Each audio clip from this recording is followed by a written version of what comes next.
தந்தி தொலைக்காட்சி நேயர்களுக்கு வணக்கம். நல்லதை சொல்வோம், நல்லதை செய்வோம், நல்லதே நடக்கும். ஒரு வாழ்க்கையிலே நல்லது நடக்க வேண்டும் என்று சொன்னால் நல்லதை சொல்ல வேண்டும், நல்லதை செய்ய வேண்டும். அந்த அடிப்படையில் இன்றைக்கு 13/6/2015 சனிக்கிழமை அசுவதி நட்சத்திரம் காலை 8:34 வரை, பிறகு பரணி நட்சத்திரம்.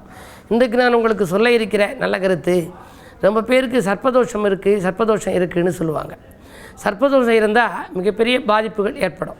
முற்பிறப்பிலே பாம்பை அடித்து கொண்டால்தான் இப்போ சர்ப்பதோஷத்தினுடைய பிடியிலே சிக்கி தவிப்பார்கள் அப்படின்னு சொல்கிறது வழக்கம். பொதுவாக இந்த ராகு கேது எப்படி வந்துச்சு அப்படின்னா, அமிர்தம் கிடைக்கின்ற பொழுது வாசுகி என்ற ஒரு மத்திலே வாசுகி என்ற பாம்பை போட்டு கடைந்தார்கள். அது 2 துண்டானதிலே ஒன்று வந்து ராகு, ஒன்று வந்து கேது என்பது புராண வரலாறு.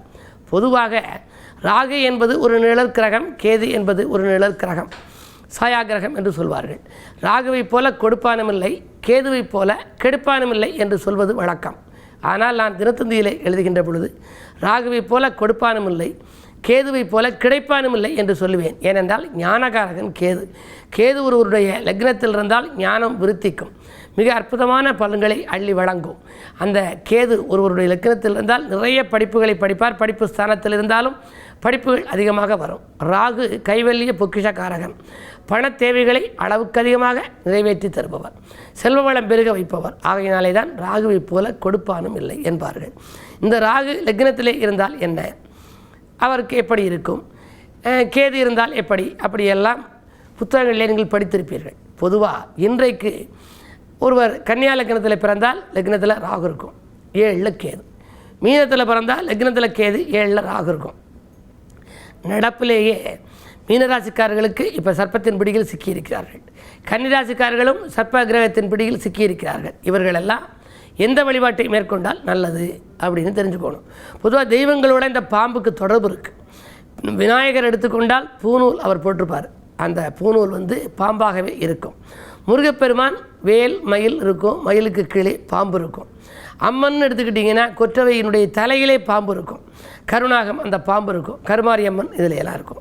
அதே மாதிரி திருமால் எடுத்துக்கிட்டிங்கன்னா பாம்பு படுக்கையில் இருப்பார், அந்த பாம்புக்கு மேலே தான் படுத்திருப்பார். ஆகையினாலே நாக கவசம் அப்படின்னு நான் ஒரு கவசம் எழுதினேன். பொதுவாக இந்த நாகத்தினுடைய ஆதிக்கம் இருப்பவர்கள் நாக கவசத்தை படித்தால் மிக அற்புதமான பலன்கள் கிடைக்கும். வெற்றியை வழங்கும் விநாயகரின் வியக்கும் பூநூல் ஆனவனே, சுற்றி வந்தவரது இடுப்பினிலே சுகமாய் இருக்கும் நல் அறவே, கொற்றவை அம்பிகை தலைமீதும் குணமாய் தலைகள் 5ஓடு பற்றுடன் இருக்கும் நாகத்தை பணிந்தேன் அருளை தருவாயே. முருகப்பெருமான் மயிலருகில் முன்னால் நிற்கும் திருவுருவே, அருகில் சென்றால் காப்பாற்றும் அபயகரத்தை கொண்டுள்ள திருமால் படுக்கும் மெத்தையென திகழும் நாக வடிவத்தின் அருமை தெரிந்து பாடுகிறேன், அருளால் நாளும் உயர்வடைவோம். இப்படி லக்கினம் 2ல் 4னிலும் 7ல் 8ல் 12ல் தக்க விதத்தில் அரவுகளோ தனியாய் வந்து அமர்ந்திருந்தால் சிக்கல்கள் வராமல் காப்பதற்கு தெரிசிப்போமே நாகத்தை, பக்கபலமாய் நீ இருந்து பாக்கியமனைத்தும் அருள்வாயே என்று ஒரு பாடல் எழுதினேன். சிவனின் கழுத்திலே பாம்பு இருக்கும். சிவனின் கழுத்தில் இருக்கின்ற சீர்மிகு நாக தெய்வத்தின் கவனம் தந்து படித்தவர்கள், அந்த கவசம் இருக்கில்லையே, சிவனின் கழுத்தில் இருக்கின்ற சீர்மிகு நாக தெய்வத்தின் கவசம் தன்னை படித்தவர்கள் காலம் முழுதும் வளம் பெறுவார், எவரும் போற்றும் வாழ்வமையும் 8 திசையும் புகழ் பரவும் என்று அந்த பாடலுக்குரிய பலன்களும் இருக்கும். பொதுவாக நாக கவசத்தை ராகு கேதுக்களின் ஆதிக்கம் இருப்பவர்கள் ராகு கேதுக்களின் சன்னதியிலே பாடலாம்.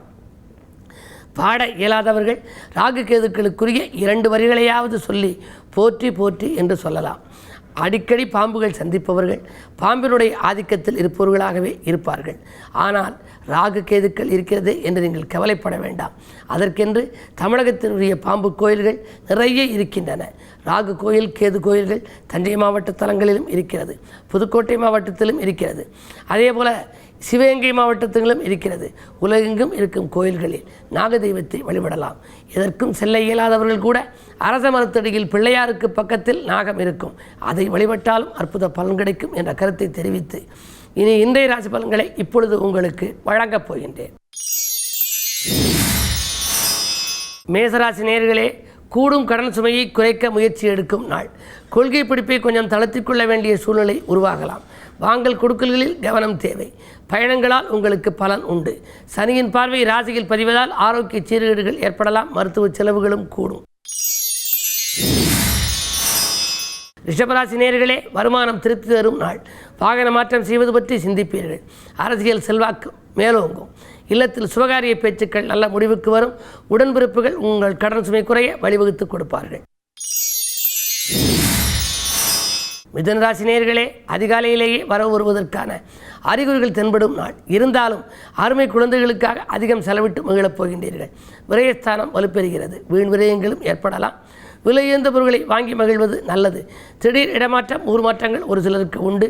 சனிக்கிழமை என்பதால் சனியை வழிபட்டால் சந்தோஷம் கிடைக்கும். கடகராசி நேயர்களே, மகிழ்ச்சியான தகவல் வந்து சேரும் நாள். மாற்று கருத்துரையோர் மனம் மாறுவர். வீட்டு தேவைகள் பூர்த்தியாகும். கூட்டாளிகளில் ஒரு சிலரை மாற்ற நினைப்பீர்கள். நண்பர்களின் ஒத்துழைப்பு நல்ல விதமாகவே இருக்கிறது. தொழிலால் லாபம் உண்டு. சிம்மராசி நேயர்களே, தொலைபேசி வழி தகவல் தொழிலுக்கு உறுதுணை புரியும் நாள். துணிவும் தன்னம்பிக்கையும் கூடும். விரயங்கள் கூடுகிறது என்று கவலைப்படுவீர்கள்.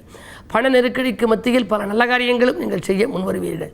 உத்தியோக மாற்றம் அல்லது உயர்வு ஒரு சிலருக்கு உண்டு. என்ன இருந்தாலும் 2 ராகு இருப்பதால் பணவரவு உங்களுக்கு திருப்திகரமாகவே இருக்கும். ஆனால் கேது 8 இருப்பதால் வந்த மறுநிமிடமே செலவாகலாம். குடும்பத்தினரை அனுசரித்து செல்வதன் மூலம் ஆதாயம் உண்டு. கன்னிராசி நேயர்களே, உங்களுக்கு சந்திராஷ்டமம். வழிபாட்டின் மூலமே வளர்ச்சியை கூட்டிக் கொள்ள வேண்டும். வாங்கல் கொடுக்கல்களில் ஏமாற்றங்களை சந்திக்க நேரிடும். நட்பால் பகை உருவாகாமல் பார்த்துக் கொள்ளுங்கள். புது முயற்சிகளை தள்ளி வைப்பது நல்லது. பயணங்களையும் மாற்றியமைத்துக் கொள்ளுங்கள். துலாம் ராசி நேயர்களே, தீட்டும் திட்டங்கள் திசை மாறி செல்லும் நாள். தெய்வீக சிந்தனை மேலோங்கும். திடீர் விரயங்கள் அதிகரிக்கும். வாங்கிய இடத்தை விற்கிறோமே என்ற கவலை மேலோங்கும். மாமன் மைத்துனர் வழியில் ஒரு மங்கள நிகழ்ச்சிகள் நடைபெறுவதற்கான அறிகுறிகள் மட்டும் தென்படுகின்றன. இந்த நாளை இனிய நாளாக அமைத்துக்கொள்ள ஜென்மச்சனி என்பதால் சனி பகவான் வழிபாட்டிலும் அனுமன் வழிபாட்டிலும் ஆர்வம் காட்டுங்கள். விருச்சிக ராசி நேயர்களே, அயல்நாடு செல்வதற்கான அறிகுறிகள் தென்படும் நாள். ஆதாயம் நிறையவே கிடைக்கும். அதிகாலையிலேயே நல்ல தகவல் வந்து சேரும். ஆரோக்கியம் சீராகி ஆனந்தப்படுத்தும். சுபகாரிய பேச்சுக்கள் நல்ல முடிவுக்கு வரலாம். நட்பால் நல்ல காரியம் நடைபெறும். இந்த நாள் உங்களுக்கு ஒரு இனிய நாள். தனுசு ராசி நேயர்களே, இடமாற்ற சிந்தனை மேலோங்கும் நாள். இல்லம் தேடி நல்ல தகவல்கள் வந்து சேரப்போகின்றன. குழந்தைகள் நலங்கிறது எடுத்த முயற்சிகளிலும் வெற்றி கிடைக்கும். விலையுயர்ந்த பொருட்களை வாங்குவதில் ஆர்வம் காட்டுவீர்கள். குடும்பத்துடன் குதூகல பயணங்களை மேற்கொள்வது பற்றி சிந்திப்பீர்கள். வருமானம் போதுமானதாக இருக்கும். மகர ராசி நேயர்களே, உங்களுக்கெல்லாம் மகிழ்ச்சி அதிகரிக்கும் நாள். அரசியல் செல்வாக்கு மிக்கவர்களால் ஆதாயம் கிடைக்கும். அன்றாட வாழ்க்கை நன்றாக அமைய நீங்கள் என்ன செய்யலாம் என்று நீங்கள் யோசிப்பீர்கள். பிள்ளைகளின் ஒத்துழைப்பும் உண்டு. உதிரி வருமானங்கள் பெருகும். உற்சாகத்தோடு பணிபுரியும். இந்த நாள் கிழமை சனி என்பதால் சனி பகவான் வழிபாட்டில் ஆர்வம் காட்டுங்கள். கும்பராசி நேயர்களே, குடியிருக்கும் வீட்டால் ஏற்பட்ட பிரச்சனைகள் அகலும். திருமண முயற்சி வெற்றி பெறும். தெய்வீக காரியங்களில் நாட்டம் செலுத்துவீர்கள். கடன் சுமை குறைவதற்கான புதிய வழிபிறக்கும். விஐபிக்கள் வீடு தேடி வந்து உதவிக்கரம் நீட்டுவார்கள். மீனராசி நேயர்களே, வாடும் உள்ளத்திற்கு வழிபிறக்கும் நாள். வள்ளல்களின் ஒத்துழைப்பு உங்களுக்கு கிடைக்கப் போகின்றது. பாகப்பிரிவினைகள் சுமூகமாக முடியும். 8 சனி இருப்பதால் திடீர் இடமாற்றம் ஊர் மாற்றம் பற்றிய தகவல்கள் வந்து சேரலாம். உத்தியோகத்தில் இருப்பவர்களுக்கு நீண்ட தூர பயணங்கள் கூட வரலாம். என்ன இருந்தாலும் ஒரு சில காரியங்களை யோசித்து முடிவெடுப்பது தான் நல்லது. இல்லத்தில் உள்ளவர்களை அனுசரித்து சென்றால்தான் அமைதியும் கிடைக்கும். ஆனந்தமும் வந்து சேரும். மேலும் விவரங்கள் அறிய தினத்தந்தி படியுங்கள்.